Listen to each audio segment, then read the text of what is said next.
नमस्कार, मैं कमलेश कबीर आपका एक बार फिर स्वागत करता हूं इस नए एपिसोड में। भारत के अगर राज्यवार स्थिति को हम देखते हैं राजनीति की दृष्टि से, तो कांग्रेस पार्टी की सरकार सिर्फ 3 राज्यों में बची। स्वतंत्र रूप से अगर हम कहें, एक तेलंगाना, दूसरा कर्नाटका और तीसरा हिमाचल प्रदेश। जम्मू कश्मीर और झारखंड की अगर हम बात करें तो वहां पर ज्यादा सीटें कांग्रेस पार्टी के साथ पास नहीं है, लेकिन हम कह सकते हैं कि वहां पर गठबंधन का हिस्सा है कांग्रेस पार्टी। अब ऐसी स्थिति में हिमाचल प्रदेश और कर्नाटक, यहां पर हम बहुत बार जो है वो बात कर चुके हैं वीडियो में, जहां पर कांग्रेस पार्टी की स्थिति जो है वो डामाडोल दिखाई देती है। हिमाचल प्रदेश में भी सरकार जो है वो हमेशा सुर्खियों में रहती है, कुछ अजीबोगरीब कारण भी जो है वो इसके पीछे रहते हैं। और कर्नाटका में जिस तरीके से गुटबाजी देखने को मिली है, चाहे वो डीके शिव कुमार और सिद्धारमैया की हम बात कर सकते हैं। अब ऐसी स्थिति में कांग्रेस पार्टी की एक सबसे बड़ी जो समस्या है इस वक्त, वो है रिसोर्सेज की। अब इसी बीच आपने देखा, जब मैं रिसोर्सेज की बात कर रहा हूं, कि जो मुंबई का जो कांग्रेस पार्टी का कार्यालय है उसके ऊपर ताला लगने वाला है। क्यों लगने वाला है? क्योंकि लाखों रुपए का बिजली का बिल कांग्रेस पार्टी भर ही नहीं रही है। टैक्स का तो हमने लोकसभा चुनाव में देखा ही था कि टैक्स पे नहीं करने की वजह से कांग्रेस पार्टी का अकाउंट फ्रीज कर दिया गया था। अब इस बार वहां पर जो है वो बिजली का बिल नहीं भरा, तो वहां पर जो है वो मीटर उखाड़ ले गए। अब ऐसी स्थिति में कांग्रेस पार्टी जो है वो रिसोर्सेज, और कांग्रेस पार्टी के नेता भी जो है वो, जब रिसोर्सेज की बात आती है तो फिर बचता है तेलंगाना। अब जब मैं तेलंगाना की बात कर रहा हूं, तो तेलंगाना वैसे भी जो है वो सुर्खियों में रहा है। जिस तरीके से रेवंत रेड्डी ने जीत हासिल की थी, रेवंत रेड्डी मुख्यमंत्री बने, और रेवंत रेड्डी के मुख्यमंत्री बनने के बाद में कंट्रोवर्सी की अगर हम बात करें तो सुर्खियों में कब आया? जब रेवंत रेड्डी दावोस में गौतम अडानी से मिले और लगभग 12,000 करोड़ के आसपास का एमओयू साइन किए। ये वो वक्त था जब राहुल गांधी अडानी को लगातार जो है वो कटघरे में खड़ा कर रहे थे। और आपने देखा भारत जोड़ो न्याय यात्रा में भी आपने देखा होगा, उसी कड़ी में। लेकिन राहुल गांधी जब गौतम अडानी को घेर रहे थे, तो उसका एक जो दूसरा, जिसको हम कहें एस्पेक्ट जो था, उसका नेगेटिव असर भी हो रहा था कांग्रेस पार्टी के ऊपर। और वो इसलिए हो रहा था क्योंकि कांग्रेस पार्टी की कथनी और करनी दोनों में फर्क जो है वो साफ तौर से दिखाई दे रहा था। राहुल गांधी जब भारत जोड़ो यात्रा राजस्थान से होकर निकली, उस वक्त अशोक गहलोत, आपको पता होगा, लगभग 65,000 करोड़ के एमओयू साइन कर रहे थे गौतम अडानी से। और जब भारतीय जनता पार्टी और नरेंद्र मोदी के ऊपर गौतम अडानी को जमीन देने का आरोप राहुल गांधी लगाते थे, तो राजस्थान में हजारों एकड़ जमीन जो है वो गौतम अडानी को लीज पर दी थी अशोक गहलोत ने, उस वक्त जिस वक्त ये एमओयू साइन हुआ था। और वैसे भी मैं आपको बता देता हूं, जब हम तेलंगाना की बात कर ही रहे हैं तो एक छोटा सा मैं फैक्ट्स और रख देता हूं। कांग्रेस पार्टी में रिसोर्सेज इकट्ठा करने वाले अगर नेताओं की बात करें, तो आपने देखा कमलनाथ, अशोक गहलोत, भूपेश बघेल ले सकते हैं हम, और तेलंगाना डीके शिव कुमार कर्नाटका से। यही लोग जो है वो इसके आसपास दिखाई देते हैं। अब अशोक गहलोत की जब हम बात करते हैं, तो अशोक गहलोत वो व्यक्ति है जो गौतम अडानी की जब 4 खाने बंद पड़ी थी छत्तीसगढ़ में, भूपेश बघेल की सरकार थी उस वक्त, और उन फाइलों को लेकर सोनिया गांधी के घर के चक्कर काट रहे थे अशोक गहलोत, कि किसी भी तरीके से वो खाने जो है वो चालू हो जाए। मैंने एक वीडियो भी बनाया था। हालांकि छत्तीसगढ़ में उस वक्त जो है वो भूपेश बघेल नहीं माने। क्यों? क्योंकि उस वक्त चुनाव जो है वो 2 महीने बाद चुनाव होने वाले थे और कांग्रेस पार्टी की हार भी हो गई। तो इसलिए लोगों को जो है वो साफ तौर से दिखाई देता है कथनी और करनी में फर्क क्या है कांग्रेस पार्टी। और फिर उसके बाद में जब राहुल गांधी से सवाल पूछा गया था, तो राहुल गांधी ने कह भी दिया था, आपको पता होगा, कि अगर इसमें कुछ गलत होगा तो मैं आवाज उठाऊंगा। लेकिन उसके साथ तेलंगाना से एक खबर आई कि स्किल इंडिया यूनिवर्सिटी के लिए 100 करोड़ का चेक फंड के तौर पे लिया है अडानी से तेलंगाना की सरकार ने। और जब यह मामला जो है वो सुर्खियों में आया, तो उसके बाद में वो 100 करोड़ का चेक वापस लौटा दिया गया तेलंगाना की सरकार के द्वारा। तो ये उस कहानी से ही शुरू होती है चीजें। और अब ऐसी स्थिति में जब हम मान रहे थे कि कर्नाटका और हिमाचल में, तो क्या तेलंगाना में जो है वो सरकार सही चल रही है? तो इस वक्त की स्थिति जो एमएलसी के जो चुनाव हुए हैं उसमें कांग्रेस पार्टी एक्सपोज हो गई है। और भारतीय जनता पार्टी के लिए हम कह सकते हैं कि एक राज्य के दरवाजे और खुल सकते हैं। इस तरीके की खबर जो है वो तेलंगाना से आ सकती है, क्योंकि कर्नाटका में तो भारतीय जनता पार्टी सत्ता में रह रही है, इससे पहले थी, और कांग्रेस पार्टी से जो है वो सीधे तौर से टक्कर में भी थी।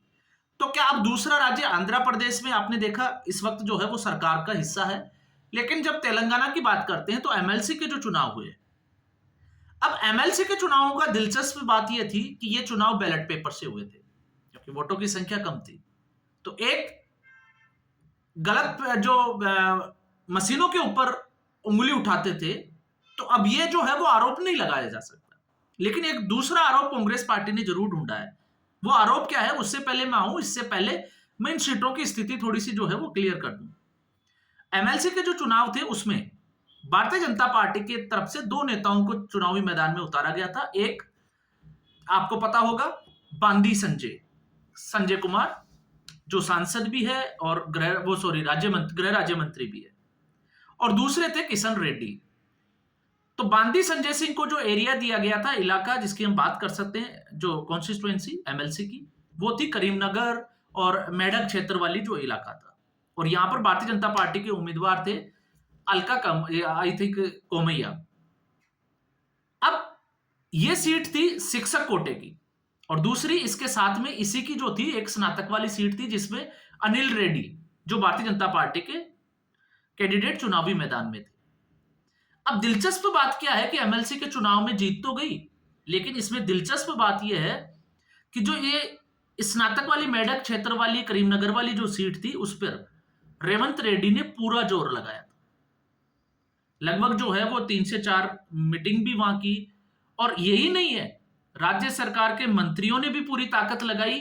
और केंद्र की तरफ से अगर हम देखते हैं, केंद्र का मतलब यहां पर मैं बात कर रहा हूं राष्ट्रीय कांग्रेस की तरफ से, तो पवन खेड़ा और सुरजेवाला को भी जो है वो वहां पर भेजा गया था, और उन्होंने भी जो है वो इसके ऊपर जोर लगाया। हालांकि कांग्रेस पार्टी के ऊपर अलग तरीके के आरोप लगे हैं, और अलग तरीके के आरोप यह है कि कांग्रेस पार्टी जो है वो वहां पर रिसोर्सेज इकट्ठा करने में लगी हुई थी। अब आप समझ गए होंगे रिसोर्सेज का मतलब क्या है, क्योंकि किसी भी पार्टी को चलाने के लिए बहुत सारे पैसे की जरूरत होती है। इस तरीके के आरोप की जो है वो खबरें भी आती है।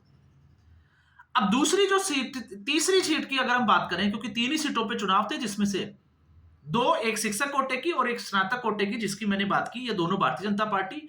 और तीसरी सीट जो थी वो थी जिसमें टीचर्स यूनियन को जीत हासिल हुई है। टीचर्स की आपको पता है वहां की अलग समस्या है, क्योंकि राज्य का विभाजन हुआ है, तो ऐसी स्थिति में कई चीजें जो है वो वहां पर चल रही है। और यहां पर परोक्ष रूप से अगर हम देखते हैं तो भारतीय जनता पार्टी ने टीचर्स यूनियन का सपोर्ट किया, और यहां पर जो है वो कमान दी गई थी किशन रेड्डी को। और इसके साथ एक दिलचस्प बात यह भी है, क्योंकि कांग्रेस पार्टी ने इस हार में भी एक बहाना जरूर ढूंढा है कि इस चुनाव में बीआरएस जो थी, के कविता, आपको अब मैं नाम भी बता देता हूं, के कविता से आपको आ जाएगा, जो शराब घोटाले में जेल में चली गई थी, उनकी जो पार्टी है उन्होंने तो चुनाव ही नहीं लड़ा। तो कांग्रेस पार्टी का यह मानना है कि बीआरएस जो है वो भारतीय जनता पार्टी से मिल गई, तो बीआरएस तो चुनावी मैदान में उतरी ही नहीं। हाँ, ये कह सकते हैं कि इससे मुकाबला जो है वो कांग्रेस और भारतीय जनता पार्टी के बीच में आ गया, और एंटी कांग्रेस का जो वोट था, जो तेलंगाना की रेवंत रेड्डी की सरकार से खुश नहीं थे, वो सीधे तौर से बीजेपी के साथ चले गए। वो डिवीजन नहीं हुआ, और इसका फायदा जो है वो भारतीय जनता पार्टी को हुआ।